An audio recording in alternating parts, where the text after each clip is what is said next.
నమస్తే సఖలు. ఈరోజు కథ పేరు అప్పు తెచ్చే తెలివి. సూర్యాపురం జమీందారు గారు ఒకనాడు గోష్ఠిలో ఉండగా పొరుగురి మల్లయ్య వచ్చి తన కుమార్తె వివాహానికి 3,000 రూపాయలు అప్పు ఇవ్వమని అర్థించాడు. ఈ మాత్రం అప్పు మీ ఊళ్ళో పుట్టించే శక్తి నీకు లేదన్నమాట అన్నాడు జమీందారు. పరమ లోభి నుంచి కూడా అప్పు పుట్టించే శక్తి నాకున్నది, కానీ తమ చేతి చెలవ గురించి విని ఇంత దూరం వచ్చాను అన్నాడు మల్లన్న. మా ఊరి పోలయ్య నుంచి అప్పు తేగలిగితే 5,000 చేసే నా కంకణం ఇచ్చేస్తాను అన్నాడు జమీందారు. ఆ కంకణం ఏదో ఇప్పించేయండి, పోలయ్య దగ్గర అప్పు పుట్టించి అట్నుంచి అటే వెళ్ళిపోతాను. నన్ను నమ్మకపోతే నా వెంట మీ మనుషుల్ని పంపండి అన్నాడు మల్లయ్య. జమీందారు కొంచెం ఆలోచించి మల్లయ్యకు కంకణం ఇచ్చి అతని వెంట 4 మనుషుల్ని పంపాడు. మల్లయ్య పోలయ్య వద్ద ఆ కంకణాన్ని తాకట్టు పెట్టి 3,000 అప్పు తీసుకుని ఆ సంగతి జమీందారుకి చెప్పమని తన వెంట వచ్చిన వారితో చెప్పి తన దారిన తాను వెళ్ళిపోయాడు. మరొక కథ, మర్యాదైన పద్ధతి. కువలయ్య భార్య పేరు ఏదైనా అందరూ ఆమెను కువలమ్మ అనే అంటారు. ఎందుకంటే ఆవిడ కూడా భర్తలాగే మహా పిసినారి. ఈ దంపతులకు పొరుగున రామయ్య రామమ్మ ఉంటున్నారు. వీళ్ళ పద్ధతి కువలయ్య దంపతుల పద్ధతికి పూర్తిగా భిన్నం. రామయ్య రామమ్మ కూడా జాలిగుండె కలవాళ్ళు. కువలయ్యది వడ్డీ వ్యాపారం. వచ్చిన డబ్బు వెనక వేయడమే తప్ప ఖర్చు పెట్టడం అంటూ ఉండదు. వాళ్ళ దొడ్లో పళ్ళ చెట్లు ఉన్నాయి. ఆ పళ్ళలో ఒక్కగానొక్కటైనా ఇరుగు పొరుగు వాళ్ళకి ఇవ్వకుండా తినేస్తూ ఉంటారు కువలయ్య దంపతులు. ఇంట్లో వంట చేయడం అంటూ ఎప్పుడో కానీ జరగదు. ఎవరు భోజనానికి పిలిచినా ఆత్రంగా పోయి కడుపారా తిని వస్తూ ఉంటారు. ఒకరోజు రాత్రి కువలయ్య ఇంటి పెరట్లో తిరుగుతూ ఉండగా చెట్టు నుంచి సపోటా పండు ఒకటి రాలి గోడ మీద పడి పొరుగింటి దొడ్లోకి జారిపోవడం అతడి కంటపడింది. అది చూసి కువలయ్య మనసు పాడైపోయింది. భార్యను పిలిచి జరిగింది చెప్పాడు. వెంటనే గోడ దూకిపోయి పండు తెమ్మన్నది భార్య. కువలయ్య గోడ దూకాడు. అప్పుడే అతడికి సపోటా పండుతో పాటు కొద్దిగా తెరిచి ఉన్న రామయ్య వంటింటి తలుపులు కూడా కనపడ్డాయి. వాళ్ళు ఇంకా నిద్రపోలేదేమో పలకరించుదామని గుమ్మం దాకా వెళ్ళాడు కువలయ్య. అయితే వంటింట్లో ఎవరూ లేరు, కానీ వంటకాల వాసనలు గుమగుమలాడుతున్నాయి. కువలయ్య చప్పున లోపలికి అడుగుపెట్టి అన్నీ చూశాడు. అతడికి నోరూరింది. వంటకాలన్నీ పంచెలో మూట కట్టి సపోటా పండుతో సహా గోడ దూకి ఇల్లు చేరాడు. జరిగింది విని భార్య అతడు చేసిన పనిని మెచ్చుకున్నది. ఆ రాత్రి ఇద్దరూ కలిసి ఆనందంగా విందు భోజనం చేశారు. మర్నాడు రామయ్య ఇంట్లో ఏదైనా గొడవ వినిపిస్తుందేమో అని కువలయ్య దంపతులు ఎదురు చూశారు. కానీ అలాంటిది ఏమీ జరగలేదు. బొత్తిగా లక్ష్యం లేని మనుషులు. అన్ని వంటకాలు పోతే పట్టున ఊరుకుంటారా అన్నాడు కువలయ్య. ఇలాంటి వాళ్ళు కొంపలో నుంచి రోజు అన్నం ఎత్తుకొచ్చినా పర్వాలేదు అన్నది కువలమ్మ. అంతే, ఆ రాత్రి కూడా కువలయ్య గోడ దూకాడు. అయితే ఈరోజు వంటింటి తలుపు వేసి ఉన్నది. కువలయ్య కాస్త తోసి చూస్తే గడి దానంతట అదే చప్పుడు కాకుండా విడిపోయింది. కువలయ్య అన్నం ఎత్తుకుని వెళ్ళిపోయాడు. 3వ రోజున కూడా కువలయ్య గోడ దూకి వంటింటి తలుపులు తెరవగా అతడికి అక్కడ వంటకాలే కాక 2 పీటలు కూడా వేసి ఉండడం కనపడింది. వాటి ముందు 2 విస్తరలు పరిచి ఉన్నాయి. తన సంగతి రామయ్యకు తెలిసిపోయిందా అని కువలయ్య అనుమానించాడు.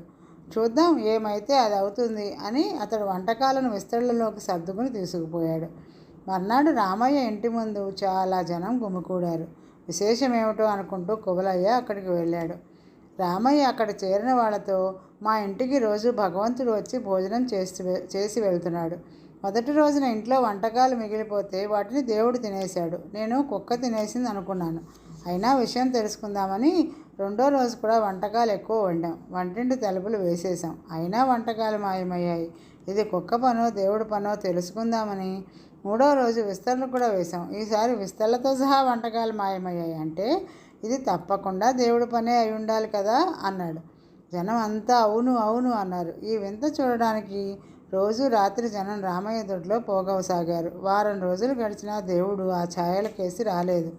దేవుడు ఇంతమంది కళ్ళెదుటికి వస్తాడా, రహస్యంగా చూడాలి కానీ అన్నాడు రామయ్య. ఆ రోజు నుంచి జనం రహస్యంగా చూడడం మొదలుపెట్టారు. పాపం కువలయ్యకి చాలా ఇబ్బంది అనిపించింది. రామయ్య వెర్రిబాగులవాడు కాబట్టి దేవుడు వచ్చి తినిపోతున్నాడు అనుకున్నాడు. అంతవరకు బాగానే ఉంది. కానీ మధ్య ఇదేమిటి, జనమంతా కాపలా కాస్తుంటే తన తిండి సంగతి ఏం కావాలి? దేవుడు వస్తాడని ఏ వెధవ ఎక్కడి నుంచి రహస్యంగా వంటగది కేసు చూస్తున్నాడో తనకెలా తెలుస్తుంది? ఈ ప్రచారాన్ని తిరుగుముఖం పట్టించడం కోసం కువలయ్య తన భార్యను ప్రోత్సహించి రామమ్మ దగ్గరకు పంపాడు. ఆమె రామమ్మతో, ఏమిటమ్మా వదిన, రోజు దేవుడు వచ్చి మీ ఇంట్లో తినిపోతుంటే ఆ సంగతి ఊరంతా డప్పు కొట్టించాడు అన్నయ్య. ఇప్పుడు చూడు మరి దేవుడు రావడం మానేశాడు. అటు అన్నయ్యకు వెర్రిబాగులవాడన్న పేరు వచ్చింది అన్నది. ఆయనేమీ అంత వెర్రిబాగులవాడు కాదమ్మా, ఆయనది జాలిగుండె అంతే అన్నది రామమ్మ శాంతంగా. అంటే అన్నది కువలమ్మ ఆశ్చర్యపోతూ. వచ్చి తిండి తినిపోయేది దేవుడు కాదని మనిషేనని ఆయనకి తెలుసు. కానీ అంత రహస్యంగా వచ్చి తిండి ఒక్కటే తీసుకొని పోతున్నాడు అంటే వాడి తిండి కోసం ఎంతగా ముఖం వాచిపోయాడో అర్థం చేసుకోవచ్చు. అలాంటి వాడు గర్భదరిద్రుడై ఉంటాడు. అన్నార్తుడికి అన్నం పెడితే అది దేవుడికి పెట్టినట్లే అని ఆయన అంటూ ఉంటారు. అందుకే మేము విస్తరి కూడా వేసి వాడు తిండి తినిపోయే ఏర్పాటు చేశామన్నది రామమ్మ. మీ ఆయన జాలిగుండ సంగతి బాగానే ఉన్నది. వంట ఇంటికి వచ్చి తినిపోతున్నవాడు గర్భదరిద్రుడు కాక ఉన్నవాడేమో అన్న ఆలోచన మీకు కలగలేదా అంది కోవలమ్మ. ఒకవేళ తమ సంగతి రామమ్మకు తెలిసిపోతే ఈ ప్రశ్నతో ఆ విషయం బయటపడుతుంది అని కోవలమ్మ ఆశ. ఉన్నవాడైతే అలా దొంగచాటుగా వచ్చి తినిపోవడం ఎంత సిగ్గుమాలిన పని. తను చేస్తున్న ఈ సిగ్గుమాలిన పని బయటపడిపోతే వాడెంత అవమానం పాలైపోతాడు. వాడిని అలా నలుగురితో అవమానించడం ఆయనకు ఇష్టం లేదు. ఆయనది జాలిగుండ అని చెప్పే కదా, అందుకే దేవుడి పేరు చెబుతున్నాడు అన్నది రామమ్మ. అలాంటప్పుడు ఈ ప్రచారం అంతా ఎందుకు? చాటుగా తినిపోయేవాడు ఈ ప్రచారం వలనే కదా రావడం మానేశాడు. మీ ఇంటి దొడ్డిని దేవుడు చూడవచ్చన్న కోరికతో, ఎప్పుడు ఎవరో ఒకరు రహస్యంగా చూస్తూ ఉండవచ్చు అన్న భయంతో వాడు మీ ఇంటికి రావడం మానేసి ఉంటాడు మరి అన్నది కువలమ్మ. అదే కువలమ్మ, మాకు కావాల్సింది కూడా. మేమే వంటింట్లో నుంచి పొంచి ఉంచి వాడెవడో తెలుసుకోవచ్చు. కానీ వాడు మాకు స్నేహితుడో ఏ పొరుగింటివాడో అయ్యుంటే ఎదుటిపడి మందలించి వాడిని అవమానపరచలేం కదా. రహస్యంగా వచ్చి తిండి తినిపోయే సిగ్గుమాలిన పనిని మాన్పించడానికి మర్యాద అయిన పద్ధతిని ఎన్నుకున్నాం. ఏమంటావు అంది రామమ్మ. రామయ్య దంపతులకు తమని గురించి తెలిసిపోయిందని, తమ దురలవాట్లు మాన్పించడానికి చాలా మర్యాద అయిన పద్ధతి అనుసరించారని కోలమ్మకు అర్థమైపోయింది. ఆమె ఇంటికి వెళ్ళి జరిగింది భర్తకు చెప్పింది. ఆ రోజు నుంచి కోలయ్య దంపతుల పిసినిగొట్టుతనం క్రమంగా తగ్గసాగింది. మరొక కథ. చెట్టు మీద బ్రహ్మరాక్షసుడు. నాగభూషణానికి అనుకోని విధంగా కష్టాలు ముంచుకు వచ్చాయి. ఆనాడు ఆ ఏడాదే అప్పు చేసి కూతురు పెళ్లి చేశాడు. భార్య జబ్బు పడితే బోలెడు డబ్బు ఖర్చు పెట్టి వైద్యం చేయించాడు. పొలం మీద ఎన్నో ఆశలు పెట్టుకుంటే ఆ ఏడాది వానలు సరిగ్గా లేక పంటలు పండలేదు. అప్పు ఇచ్చిన వడ్డీ వ్యాపారి ఉన్న ఇల్లు పొలం అమ్మేసి తన బాకీ తీర్చమని ఒత్తిడి చేస్తున్నాడు. ఇక తన కష్టాలు తిరిగే మార్గం లేదనిపించి నాగభూషణం ఆత్మహత్య చేసుకుందామని ఒక అర్ధరాత్రి సమయాన దొడ్లో ఉన్న కొంకుడు చెట్టు దగ్గరకు వెళ్ళాడు. ఆ సమయంలో అతడికి దేవుణ్ణి ఒక్కసారి ప్రార్థించాలి అని అనిపించింది. భగవంతుడా, వచ్చే జన్మలోనైనా నన్ను భాగ్యవంతుడిగా పుట్టించు అంటూ నాగభూషణం 2 చేతులు జోడించాడు. ఆ మరుక్షణం అతడి కాళ్ళ దగ్గర ఒక మూట పడింది. నాగభూషణం ఉలిక్కి పడి దాన్ని తీసుకుని లోపల ఏమున్నదో చూశాడు. అతడి కళ్ళు చెదిరిపోయాయి. మూట నిండా బంగారు కాసులు. ఆఖరకు భగవంతుడు నా మొర ఆలకించాడు అనుకుంటూ నాగభూషణం ఆ మూట తీసుకుని ఇంట్లోకి వెళ్ళి భార్యను నిద్రలేపి జరిగింది చెప్పాడు. మంచివాళ్లకు భగవంతుడు ఎప్పుడూ మేలు చేస్తాడు అనుకుంటూ అతడి భార్య కాసుల్ని కళ్ళకద్దుకుని పెట్టెలో దాచింది.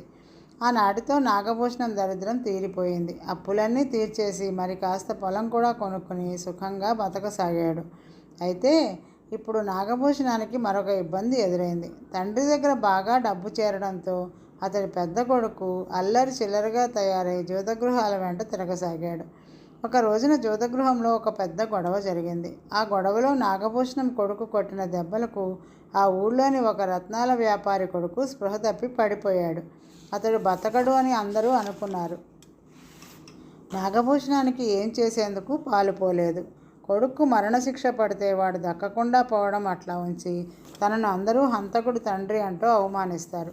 ఇంతకన్నా చావు మేలనుకుంటూ నాగభూషణం లోగడలాగానే అర్ధరాత్రి వేళ కుంకుడు చెట్టు దగ్గరికి పోయి, భగవంతుడా, నా కొడుకు హంతకుడన్న అపఖ్యాతి రాబోతున్నది. వచ్చే జన్మలోనైనా బుద్ధిమంతుడైన కొడుకును ప్రసాదించు అన్నాడు. ఆ సమయంలో చెట్టు కొమ్మల్లోంచి ఆ రత్నాల వ్యాపారి కొడుకు నిక్షేపంలా ఉంటే నీ కొడుకు హంతకుడు ఎలా అవుతాడు అన్న మాటలు వినిపించాయి. నాగభూషణం ఆశ్చర్యపోతూ చెట్టు కొమ్మల్లోకి చూశాడు. ఏమీ కనిపించలేదు. భగవంతుడే తనకు అలా చెప్పి ఉంటాడని అతనికి తోచింది. వెంటనే అతడు బయలుదేరి రత్నాల వ్యాపారి ఇంటికి వెళ్ళాడు. వ్యాపారి కొడుకు ఒంటి నిండా కట్లతో మంచంలో పడుకుని ఉన్నాడు. అతని తల్లిదండ్రులు బంధువులు దిగాలుగా కూర్చుని ఉన్నారు. రత్నాల వ్యాపారిని సమీపిస్తూనే నాగభూషణం కోపంగా, ఏమయ్యా, నీకు ఇదేమైనా న్యాయంగా తోస్తున్నదా? నా మీద పగ ఉంటే మరో విధంగా తీర్చుకో. కానీ నా కొడుకు మీద ఇలాంటి అన్యాయపు ఆరోపణ చేస్తావా? నిక్షేపంలో ఉన్న నీ కొడుకు దొంగకట్లు కట్టి నా కొడుకు కొట్టాడని అందరికీ చెప్తావా అన్నాడు. రత్నాల వ్యాపారి ఏదో జవాబు ఇవ్వబోతుండగా అతడి కొడుకు చప్పున మంచంలో నుంచి లేచి కూర్చుని, ఈ కట్లేమిటి, గొడవ ఏమిటి, చిచ్చి, ఇదంతా చెడ్డ చిరాగ్గా ఉంది అంటూ కట్లు విప్పేసుకున్నాడు. అతడి ఒంటి మీద చిన్న గాయపు గుర్తైనా లేదు. అందరూ ఆశ్చర్యపోయారు.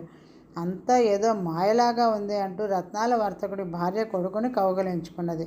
మాయో మంత్రమో మనవాడు మనకు దక్కాడు, నేను నాగభూషణానికి రుణపడి ఉన్నాను అంటూ రత్నాల వర్తకుడు నాగభూషణాన్ని క్షమాపణ కోరాడు. నాగభూషణం తృప్తిగా ఇంటికి వెళ్ళిపోయాడు. ఇది జరిగాక అతని కొడుకు ఎంతో బుద్ధిమంతుడిలా ప్రవర్తించసాగాడు. కొంతకాలం గడిచేసరికి నాగభూషణానికి ఒక కొత్త ఆలోచన వచ్చింది.